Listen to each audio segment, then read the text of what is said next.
Hi everyone, my name is Florian and today I'm going to show you how we build our first Kafka connector and how we deploy it to the cloud by using Amazon MSK Connect. But first, let us understand better what Kafka Connect and MSK Connect actually is. Kafka Connect is part of the open source Apache Kafka project and allows us to build data integrations for a variety of systems such as databases, key value stores, or file systems. Connectors come in two different flavors.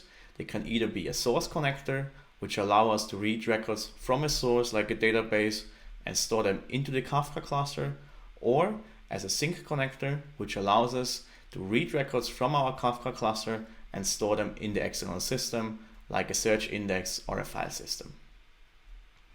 Under the hood, Apache Kafka Connect runs workers that can execute your connectors. One connector consists of one or more tasks that are executed by Kafka Connect. So how many tasks do you actually need for your connector? This will depend on your source or sink. Let's say we are building a sink connector and we are sending records from our cluster to a database. We might want to have the same number of tasks as the number of partitions our topic has. Why do we want to have that? If we have more tasks, we have idle tasks that will not process any partitions of the Kafka topic.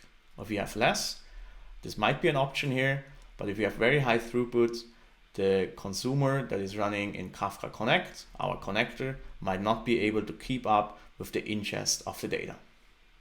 So what does Amazon MSK Connect actually does here? MSK Connect is basically a fully managed Kafka connector environment. It allows you to easily deploy, manage, scale, and monitor your Kafka connectors on AWS. MSK Connect will handle auto scaling for you and will scale your connectors on a predefined CPU usage. So let's get back to our own connector. What are we actually building in today's session? We will build a sink connector that allows us to send records from Kafka to Amazon Event Bridge. Amazon Event Bridge is a fully managed event bus that can handle thousands of records per second and send them to downstream processes or applications. If you're building event-driven architectures, you might have used already Apache Kafka or Event Bridge. And with this connector, you can use both now together to integrate even more systems in your landscape. For our connector, we will have an EC2 instance that is ingesting data into our Apache Kafka cluster. It will also use the Glue schema registry provided by AWS, where we can store our Avro schemas. On the other hand, we will have our Kafka connector running on MSK Connect, which reads the schema from AWS Glue and then sends the records downstream to Amazon Event Bridge. Enough with the slides, let's get up our IDE and look at the code that we need for our Kafka connector. So here's my Java project for our Kafka connector. Let's dig into the source code on what we actually need to build the connector. I'm going to open up my source here, and as you can see, I have 5 Java classes available. All those 5 are not mandatory for building a connector, but I will walk you through all of them on how we build our Event Bridge connector. The main class is the Event Bridge Sync connector. We have several methods that we need to implement here. For example, we have a start method that we need. This is everything that happens during the startup of the connector. In our case, we are just setting some properties from our connector. I will come back to this later on where these properties come from and what we actually use here. We also need a task class method, which actually defines what kind of task is executed by the connector. If you remember from before, a connector can have one or more tasks, and this method actually tells our connector what kind of task we are spawning. Each task can connect to a different, let's say, topic, or not a topic, but a different part of a topic, like a partition, or if we're building a source connector, each task might read from a different database table. So each task needs actually its own config, so it knows where to read the data from or where to send it. So this is why we need the task configs method, and we just generate a number of configurations here. This is more complicated if you're building a source connector. So you need probably an external thread that is monitoring the source system. Let's say, for example, we are having a SQL database with 5 tables, and somebody creates a new table on this database. Our connector will not magically know that there's a new table now there. So we need to implement an external monitoring thread that would say, hey, there's a new table available. We need to add this configuration to our connector. For a sync connector that we are building here, this is not much relevant, because Apache Kafka Connect will just handle the number of partitions that we have in a Kafka topic itself. So if we create a topic with 10 partitions, Kafka Connect will not spawn more than 10 tasks for this partition or for this topic.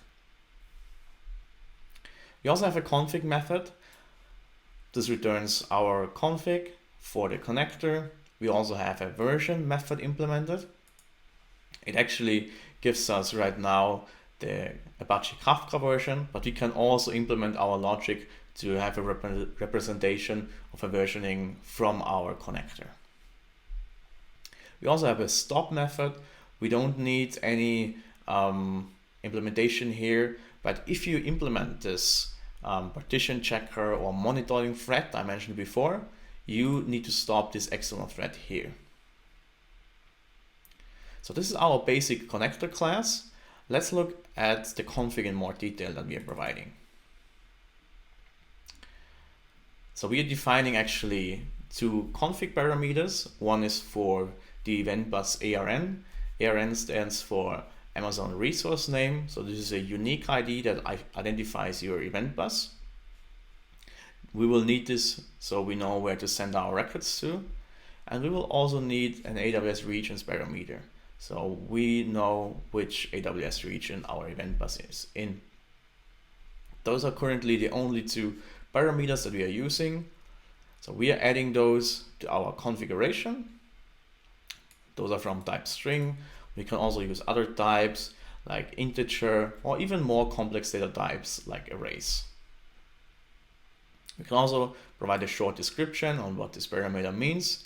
And also we have an importance here, which basically helps us to structure our documentation for our parameters. This does not necessarily mean that this parameter is mandatory. It just is like a ranking system within the documentation. So we already covered the connector and the configuration.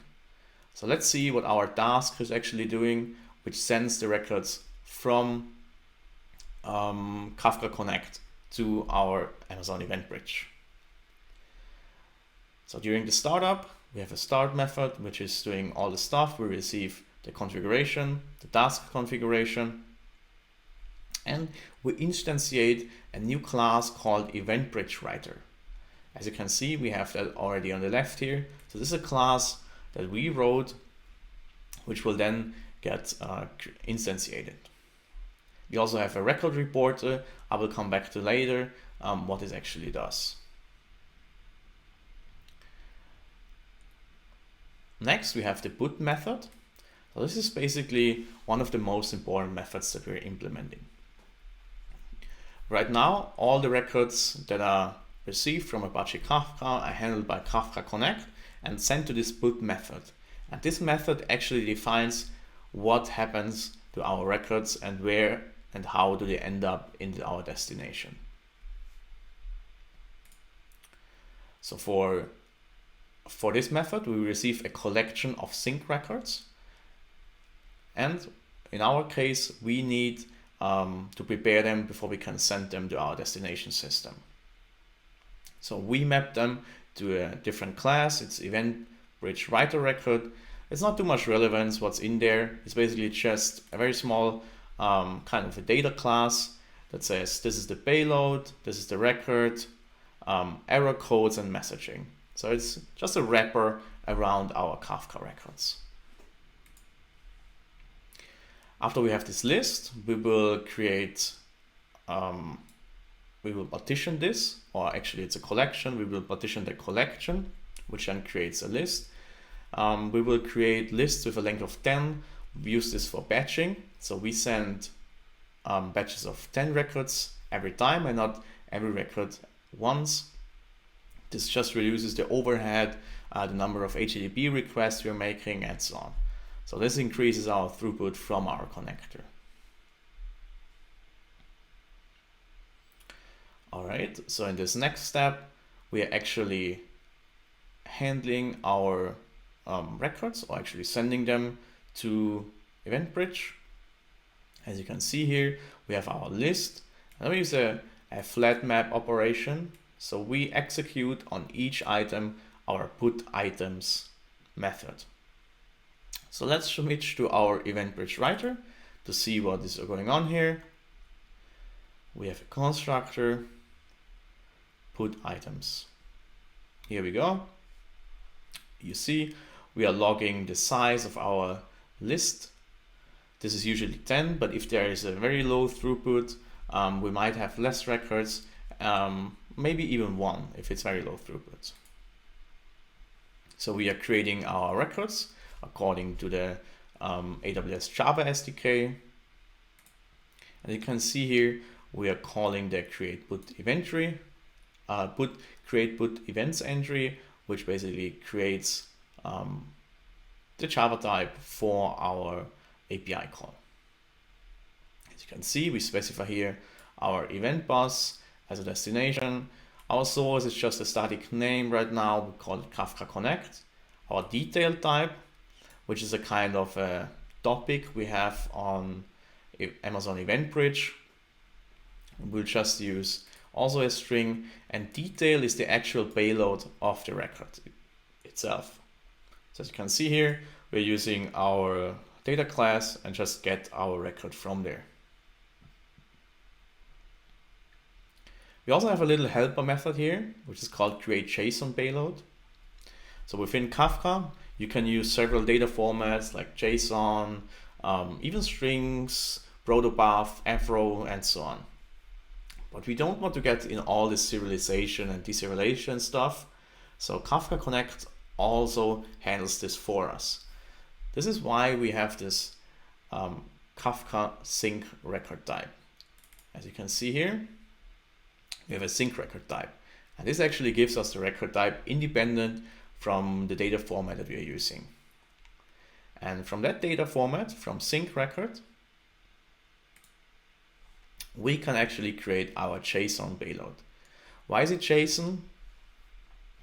Because EventBridge only speaks JSON, so we need to convert our sync record to a JSON string. This is what we're doing here. We are reading, right now it's only the value, so we're just not propagating any headers or keys right now, but you would also implement this here. So we are using this to send our records or prepare our records in JSON format. Coming back to that, our request entry is built, everything is ready. So we can build our request, our put events entries. This is usually a list, or this is a list with a size of 0 to 10, depending on how many records we received. And then we actually call the put events method on the EventBridge client to send the records from the connector to EventBridge. We will also do some error handling here. I don't want to go into much detail on what we do here, but we will get a positive response from EventBridge even though the records failed. So this is why we need to mark them as failed, and we can enter a status into the record if it's failed or not, and retry later if we want to.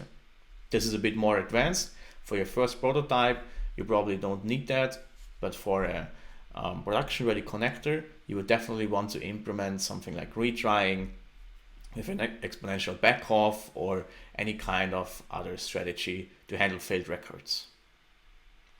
In our case, if an event fails several times, we will handle this as well. We will just write them to our record reporter. So you're asking probably, what is a errand record reporter? This is a logic that Kafka Connect provides us for handling error records. You're probably familiar with the concept of a dead letter queue. So if you're handling records in a streaming or messaging system, you usually send them somewhere else for manual inspection or for other processing systems. So in this case, Kafka Connect implements the logic already for us, and we just need to instruct Kafka Connect to do it. So if we have a configuration available where to send our records, this is usually a Kafka topic. We will just add our records and then report them through this errand record reporter. And then Kafka Connect will automatically handle to send those records into the predefined Kafka error topic. Of course, we could also implement some other logic, like send it to a queue or to an external system like S3. But this is the predefined method that we have available in Kafka Connect already. So that was a very quick run through to the code. Let's actually start trying it out. Let's see if everything works. So we're using Maven here. So as a first step, I can use the Maven command to build my jar file. This might take a few seconds. And for local testing, we're actually using Docker Compose. So Docker Compose is basically part of the Docker CLI and allows you to spin up several services within one definition file. So we're spinning up a Kafka cluster, and we're also spinning up a Connect cluster. So we'll have some predefined configs there and so on. All right, our build worked. Let's run Docker container prune first to clean everything that we have available. All right, this is done. So let's run Docker compose up. This will start our Kafka cluster and also our Connect cluster. So in this case, our Connect cluster will only run as one Docker container, but you could run your Connect cluster in a distributed mode on several instances. For testing our connector, I also created a producer, which is sending records to our Kafka cluster. So it basically sends this kind of data. It's very simple payload. There's an ID, credit card, first name, last name, and street address to our Kafka cluster in Avro format. So we have the Avro class automatically generated. So this is what it looks like, and we will send this data to our Kafka cluster. As you can see, our Kafka Connect cluster is already starting. Let's give it another second until it's available. You also see here that we are loading plugins from this share here. User share Java, my first Kafka connector. So what we actually do here is that we have our jar file from the connector, which is called EventBridge Sync. And this is mounted into the Docker container on this share. So this is how we move the jar file from our local computer to our Docker container. All right. So we have our Java classes loaded from the file share that we gave it, or actually not a file share, but the mount that we have from our local machine. So now you need to submit the connector to the cluster itself. To do that, you usually submit some configuration to your cluster via the REST API of Kafka Connect. So what do we actually need here? We need a name for our connector, and we provide a config. So the config, there's some mandatory fields like the connector class, gives just the name of the connector that we built. The topics that we read from, in our case it's just one, but we could process multiple topics with the same connector. The previously defined event bus ARN, so our destination, same here for the region. And we also provide a maximum number of tasks that we want to run. We also provide some serialization here. So our keys are just serialized as string. We are not processing any further, but we can use pretty much any converter that is available for Kafka. For our value converter, we use actually the AWS Kafka Avro converter, which is part of the schema registry, the AWS Glue schema registry. So we are telling Kafka Connect, use this converter, use AWS region US East 1, and the schema name payload GSR Avro. So this means we are using the schema that is available in the AWS Glue schema registry to deserialize our sync record into something readable. So let's see if everything started. You can see here, finished starting connectors and tasks. This is pretty fast because there is no connectors running yet. So let's submit our configuration to our Kafka Connect cluster. For this, I will just use curl. So I'm using curl to submit the JSON file, GSR Avro, to our local host 8083. So this is the port that Kafka Connect is exposing, and submit that. We get a response here. All right, let's see what our Connect cluster is doing. Nothing to do yet because there are no records available. So let's start our producer application to send him some records. I will start it here within IntelliJ. Topic already exists. Start sending some records. Awesome. So let's go. What's going on here? And now we see the logs from our connector sending that to EventBridge. So we see one record sending to EventBridge, and the next log we see 4. So this is the batching that I mentioned before that we are doing within our connectors to increase the throughput of our application. But as you see, usually we're only writing one record because we have very low throughput from our producer. Great. So we are sending records to Amazon EventBridge in our AWS account. So as the next step, let's deploy this connector to AWS by using Amazon MSK Connect. Let me stop our producer.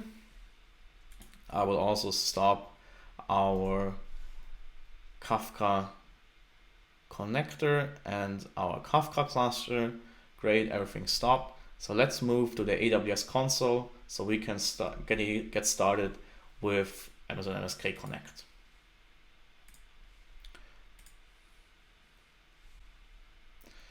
All right, here's the AWS console. I'm already in my AWS account. As a first step, we need to upload the connector into Amazon S3. So I created a bucket already where I store all my connectors. So let's upload the connector that we just built from our local machine. Add files, EventBridge sync. Let's use that, and hit upload. All right, this might take a second. All right, our connector is uploaded. So let's start creating our connector within the Amazon MSK service. So the first thing we need to create is a plugin. A plugin is basically a container that holds all our code that is necessary to execute the connector. So let's create a customized plugin. Let's choose our S3 object that we just uploaded. All right, let's go with our object that we uploaded. Choose that one. I'm gonna name it EventBridge sync plugin and create a plugin. So there's no configuration that we need. We just need to specify the chart file that we uploaded to S3. Let's give it a second. So our plugin is now active. So let's start with the connector creation. As a first step, create connector. We already created the plugin. So let's use our EventBridge sync plugin. Hit next. We're gonna name it EventBridge sync. We have an MSK cluster available in our AWS account. So we don't using self-managed Apache Kafka cluster, but of course you could also use that. Just make sure you have the network connectivity available. We're gonna use our MSK serverless cluster using Amazon IAM authentication. And next we need to specify our connector configuration. So this is the same configuration that we previously provided as a JSON. Here it's just a key value pair.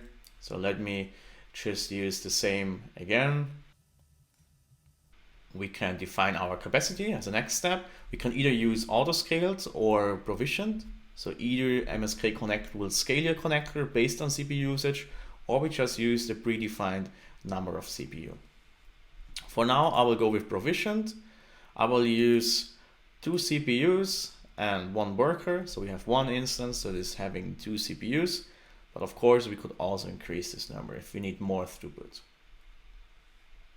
I already created a role for that. So I'm using our connector role, which allows access to our Kafka cluster, allows access to our Glue schema registry, and also to sending events to CloudWatch for logging and sending our events to EventBridge for processing. So we hit next. No additional configuration here needed. We were gonna send our logs to Amazon CloudWatch. So let's specify a log group that we're gonna use.